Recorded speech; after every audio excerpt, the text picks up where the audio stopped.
UP in limelight है और UP का फ्यूचर ब्राइट है, तभी तो भौकाल टाइट है। खबर कमाल और यूपी का हाल बताने आई हैं प्रियांशी मिश्रा आज का भौकाल।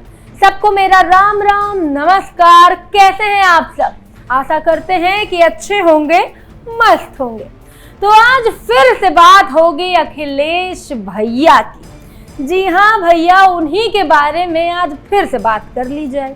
समाजवादी पार्टी और अखिलेश यादव को झटके पर झटके मिल रहे हैं। बेचारे बुरे फंसते जा रहे हैं।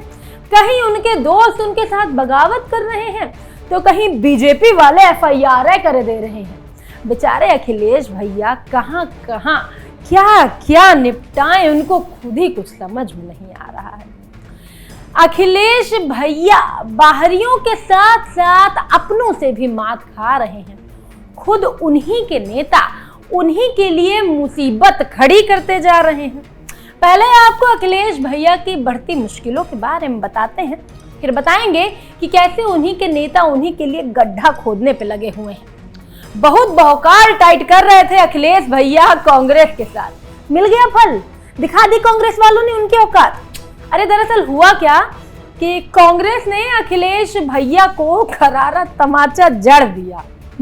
उपचुनाव में कांग्रेस की डिमांड के बाद अब क्या करेंगे बेचारे अखिलेश भैया। यूपी में 10 विधानसभा सीटों पर चुनाव होना है।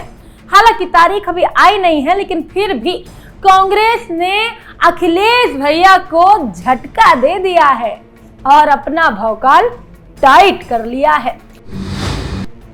कांग्रेस के प्रदेश अध्यक्ष अजय राय ने उपचुनाव सीट बंटवारे को लेकर कितना बड़ा ऐलान कर दिया, जिससे अखिलेश यादव को झटका लग गया। सीट बंटवारे को लेकर अजय राय ने कहा कि 10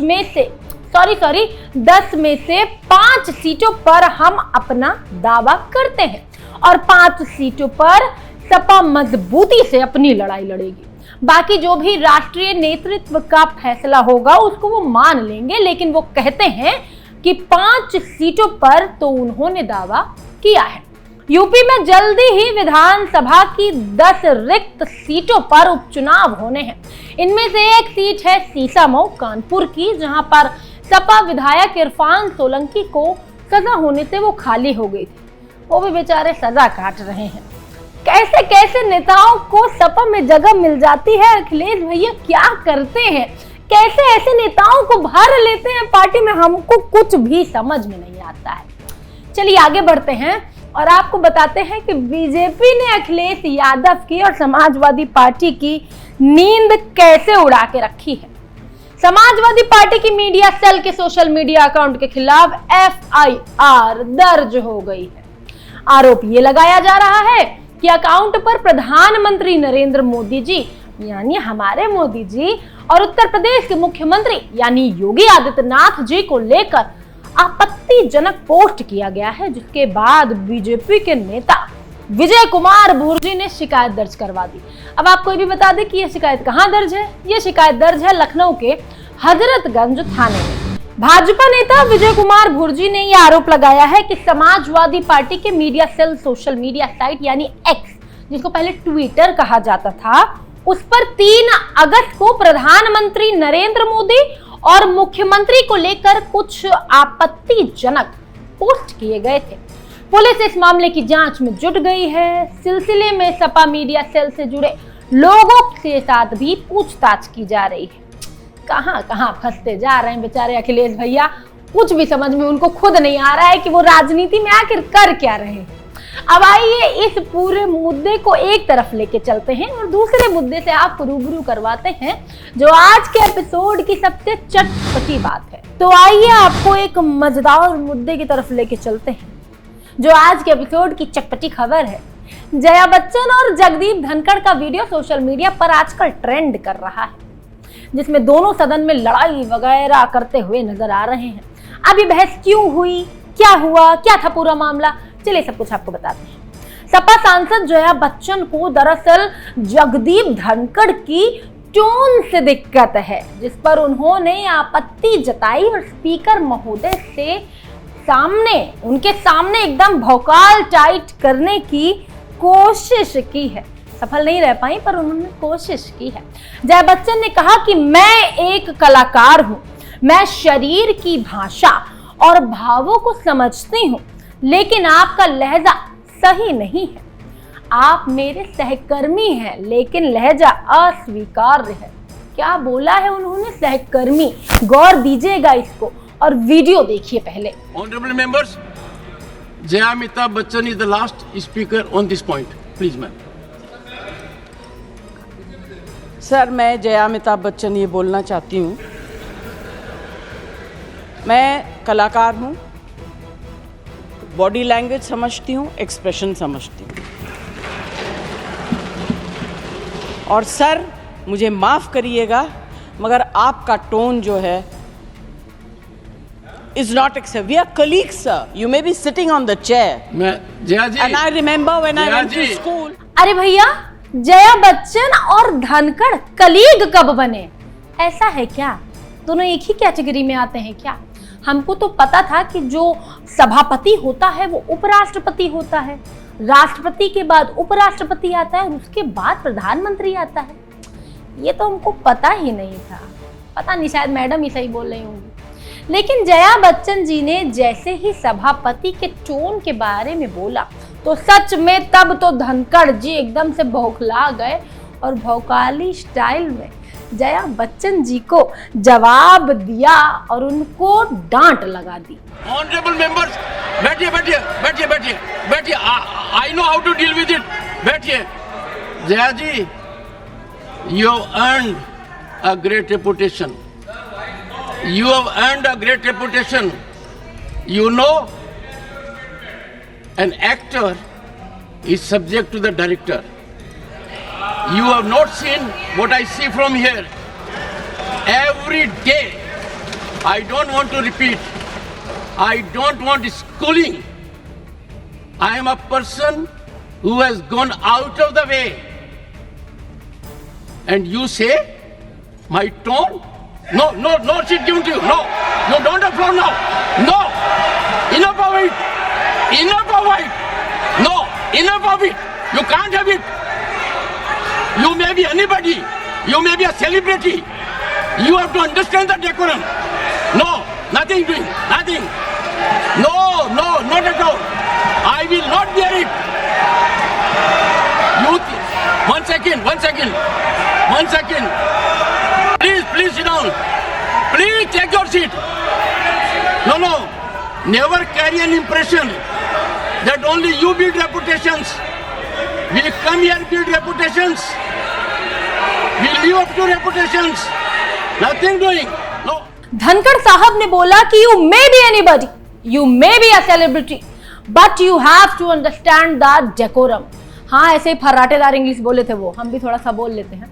अंग्रेजी में एकदम लताड़ दिया बच्चन को जगदीप धनखड़ जी ने, जिसके बाद जया बच्चन बाहर चली गई। क्या एक शब्द है, वॉकआउट कर दिया और बाहर जाके उन्होंने जवाब दिया, जहां पर उनके पीछे सोनिया गांधी भी खड़ी हुई नजर आई। उन्होंने कहा कि वो कोई अन्नदाता थोड़ी है। ये वीडियो भी जरा देख लीजिए। कहा जाता है चेयर से, ठीक है, वो चेयर पे बैठे हैं, अलाउड है। अगर वो चेयर से बाहर हैं तो वो भी आम एमपी की तरह हैं, वो हमारे अन्नदाता तो है नहीं। I objected to the tone used by the chair. We are not school children. We are all, and some of us are senior citizens. I was upset with the tone, and especially when LOP stood up to speak, he had switched off the mic. How can you do this? ये तो परंपरा के खिलाफ है. You have to allow the leader. Who is going to protect us? The leader of opposition. We are all together in opposition.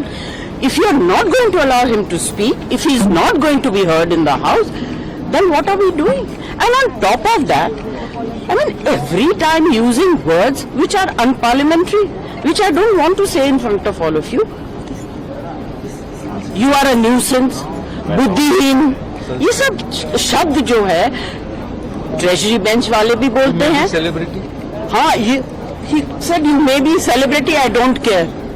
I'm not asking him to care. I'm saying I am a member of parliament. This is my fifth term. I know what I'm saying. Nobody has ever spoken the way it's being done nowadays in parliament. What is the problem? And so disrespectful to women. जिसके बाद पीछे खड़े हुए लोगों ने इस बात की हुंकार भरी कि हाँ भैया, सदन में औरतों की इज्जत नहीं होती है। वर्ड्स यानी शब्दों का गलत इस्तेमाल किया जाता है। ऐसी कुछ बातें हुई थी जब वहां पे जया बच्चन बाहर कुछ कह रही थी, जहाँ पे सोनिया गांधी भी खड़ी थी। पता नहीं क्या क्या लोग कह जाते हैं। और जया बच्चन को अपॉलॉजी भी चाहिए। अपॉलॉजी मतलब होता है माफी। गजब बात हो गई भैया कि माफी भी मांगे ले रही है कि नहीं भैया, सभापति माफी मांगे, क्योंकि उन्होंने क्या बोला था कि आई डोंट केयर, ये बोल दिया था उन्होंने। गलती हो गई बेचारे सभापति जी से। हमको ये लग रहा है कि जया बच्चन के पास कोई मुद्दा नहीं है, अपने ही नाम को मुद्दा बनाकर सदन में भौकाल टाइट करने की कोशिश कर रही हैं। इससे पहले वो खुद को जया अमिताभ बच्चन बुलाए जाने पर आपत्ति जता चुकी हैं। 5 अगस्त को धनखड़ ने जब सदन में जया बच्चन को जया अमिताभ बच्चन के नाम से संबोधित किया तो उसके बाद सपा सांसद का मुंह देखने लायक था। उन्होंने इस बात पर आपत्ति जताई। अमिताभ का मतलब भी पता है, ऐसा पूछा जया बच्चन ने धनखड़ जी से।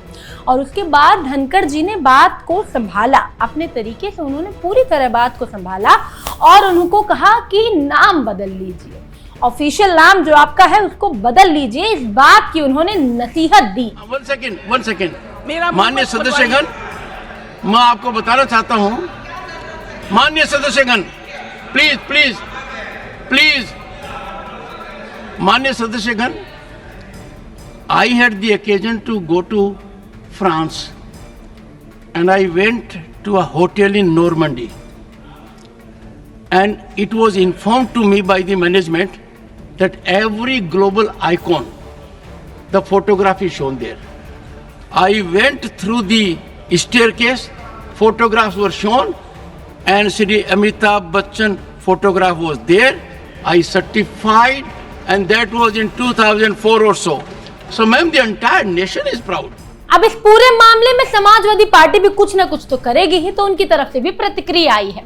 सपा प्रवक्ता फखरुल हसन चांद ने सोशल मीडिया पर क्या लिखा, एक्स पर उन्होंने क्या लिखा कि आज राज्यसभा में माननीय सभापति और आदरणीय बोला है, आदरणीय जया बच्चन के बीच जो कुछ भी हुआ और जो कुछ भी लोकसभा राज्यसभा में भाजपा की सरकार में हो रहा है वो लोकतंत्र संविधान को कमजोर कर रहा है, लोकतंत्र की परंपराओं को नहीं माना जा रहा है। ये बहुत ही दुर्भाग्यपूर्ण है। समाजवादी पार्टी अपने सांसद के साथ खड़ी है। क्या करें बेचारे, खुद का सर पकड़ के बैठे हुए हैं कि कैसे कैसे लोगों को पार्टी में जगह दे दी, लेकिन अब पार्टी का हिस्सा है तो कुछ ना कुछ बचाव में तो सामने आएंगे ही। फिलहाल आज के इस मुद्दे को यहीं खत्म कर देते हैं। कल फिर से हाजिर होंगे एक नए और भौकाली मुद्दे के साथ, क्योंकि भैया भौकाल टाइट रहना बहुत जरूरी है। और अभी के लिए tata bye bye, Ram Ram, नमस्कार।